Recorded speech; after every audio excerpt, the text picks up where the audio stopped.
আমরা আসি slate shaming ইস্যুতে, কেস বাই কেস আসবো। ঢাকা কলেজ ছাত্র দলের যুগ্ম সাধারণ সম্পাদক আলী ইমরান, তিনি কি লিখছেন এখানে ক্যাপশন আছে, আপনাদেরকে ভিডিওটা আমরা এর ফাইলটা দিয়ে দিব। আমাদের একজন হচ্ছে তাকে তার কমেন্টটা হচ্ছে, ব্যাপারটা এমন হয়ে গেল মিয়া খলিফা নিজেকে সত্যি দাবি করছে। হ্যাঁ, তোমাকে আমি দিচ্ছি, আপনি উচ্চারণ করতে লজ্জা পেলে আমাকে দেন। তারপর হচ্ছে এটা আরেকজন, তিনি বলছেন খাঁটি কর্মী নাকি, তার পরিচয় সহ এখানে আছে। সবচেয়ে সিগনিফিকেন্টটাই তো আসে নাই, এই যে সহসভাপতি কেন্দ্রীয় ছাত্র। তারপর হচ্ছে যে কেন্দ্রীয় সহসভাপতি যিনি বর্তমান দায়িত্বে আছেন, তিনি হচ্ছে হাসান আল আরিফ, তিনি বলছেন সাক্ষাৎ হুর তারজান মাসুদদের খাদ্য। তার কমেন্ট এই যে তবে আরেকজন দেখেন, সেটা আমাকে মিন করে বলছে, আমি কথা বলতে পারি না, সেটা নিয়ে আমি নারীগুলো ইয়া করি। তারপর দেখেন আরেকজন হেমা চাকমা, তিনি একজন প্রার্থীও। আমাদের আরেকজন প্রার্থীর ব্যাপারে বাজে শব্দ চয়ন লিখছেন, গগ গগ গগ সাউন্ড এখানে লিখছেন তিনি, যেটি মিন করছেন আমাদের আরেকজন নারী শিক্ষার্থী যিনি আমাদের প্রার্থী, এর সাথে নির্লজ্জ ব্যাপার। তারপর দেখেন এখানে আরেকজন, তিনি বলছেন আপু এরা আচ্ছা তুমি হিজাববিহীন জান্নাতি, তাই তুমি এদের জন্য এখন হালাল। এটা আমাদের নারী প্রার্থীকে উল্লেখ করে তিনি মেনশন করছেন, তার পরিচয় সহ এখানে আছে। প্রোফাইলে দেখেন তার এই যে আমাদের বিএনপির জাতীয় নেতৃবৃন্দের ছবি আছে। তবে আরেকজন, তিনিও সেম, তিনি লিখছেন আমাদের নর্তকীর কাজ হচ্ছে বিভ্রান্তি ছড়ানো, সেক্সি শিলা দিনে কাটবেন না রাতে, মানে কমেন্ট করছে তিনি, তার ছবি সহ এখানে আছে, তিনিও সেই দলের নেতা। তারপর আসেন আরেকজন মানসুর আলম, আজকে অনেক ভালো ভালো বক্তৃতা দিয়েছেন, যিনি আজকে ছাত্র দলের নেত্রী, আজকে সেই ইস্যু করে খুব গরম গরম বক্তৃতা দিয়েছেন। তাদের এই যে 30টা কেস, ধর্ষণের কেস, 44টা যেগুলো সেগুলো ভুলে গেছেন। তিনি মন্তব্য করছেন আমাদের ছাত্রী বোনদের নিয়ে, সেবাদাসী পুস্টার গার্ল কমেন্ট করছেন। তবে আরেকজন জুমাকে মেনশন করে বলছেন, জুমা আপনি শিবিরের ছেলেগুলোর সামনে এভাবে মন মাতানো ড্যান্স দিয়ে ওদের আওলা জাওলা করে দিবেন, ওরাও রক্তে মাংস করা মানুষ, ওদের অস্থির হইতে হয়, প্লিজ শিবিরকে ওদের মনে করার জন্য হলো জুমাকে ভোট দিন। মানে জুমাকে মেনশন করে উল্লেখ করছে, তাকে মেনশন করে পোস্ট করছে। আরেকজন দেখেন, তিনি আমাদের আরেকজন প্রার্থীকে মেনশন করে বলছেন শিবিরের ব্যবসা বিষয়ক সম্পাদক, তিনিও সেই দলের আরেকজন।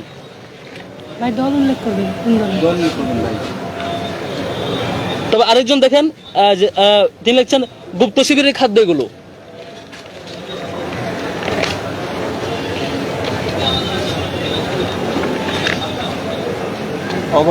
এখানে অসংখ্য আমার কাছে, মানে এখানে তো সবগুলো আনি নাই, 5 শতাধিক এরকম স্ক্রিনশট প্রিন্ট করা আছে, সবগুলোই মানে মুখে উচ্চারণ করার মতো ল্যাঙ্গুয়েজ না আর কি। একটা সংগঠনের তার সকাল বিকাল, এবং ঢাকা বিশ্ববিদ্যালয়ে তারা আবার মিছিলের নেতৃত্ব দেয়, বক্তব্যের নেতৃত্ব দেয়, এমন সবগুলো আর কি।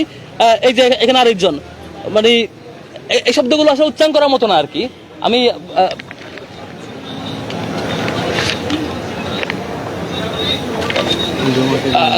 আমি জমাকে ফরওয়ার্ড করবো এরপরে। তারপরে হচ্ছে আপনারা দেখে থাকবেন এই ধরনের টানা অব্যাহত স্লেট শেমিং এর পরে শুধু এইটুকু না, আমাদের এই প্রার্থীকে নিয়ে এবং আরো কয়েকজন প্রার্থীকে নিয়ে সেই দলের নেতৃবৃন্দ বাজে ভিডিও তৈরি করে প্রচার করছে, এবং সেই ছবিতে তার ফেস এড করে অশ্লীল ভিডিও এবং অশ্লীল ছবি তৈরি করে অব্যাহতভাবে প্রচার করছে এবং ইনবক্সে পাঠাচ্ছে যে তুমি যদি এটা না করো, ওইটা না করো, সরে না আসো, নির্বাচন করো, কন্টিনিউ করো, তাহলে এগুলো সামনে নিয়ে আসবো।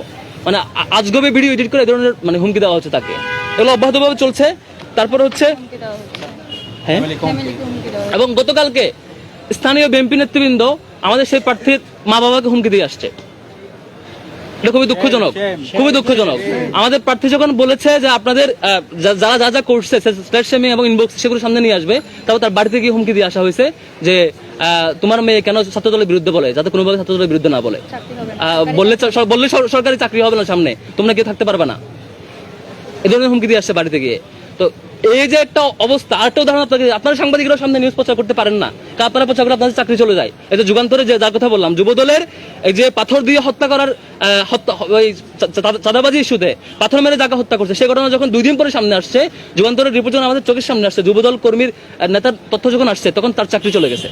স্টিল সে এখনো ওই হাউসে নাই, চাকরিচ্যুত। আপনারা সেই চাকরির ভয়ে দিন শেষে হয়তো সত্য প্রকাশ করতে পারেন না।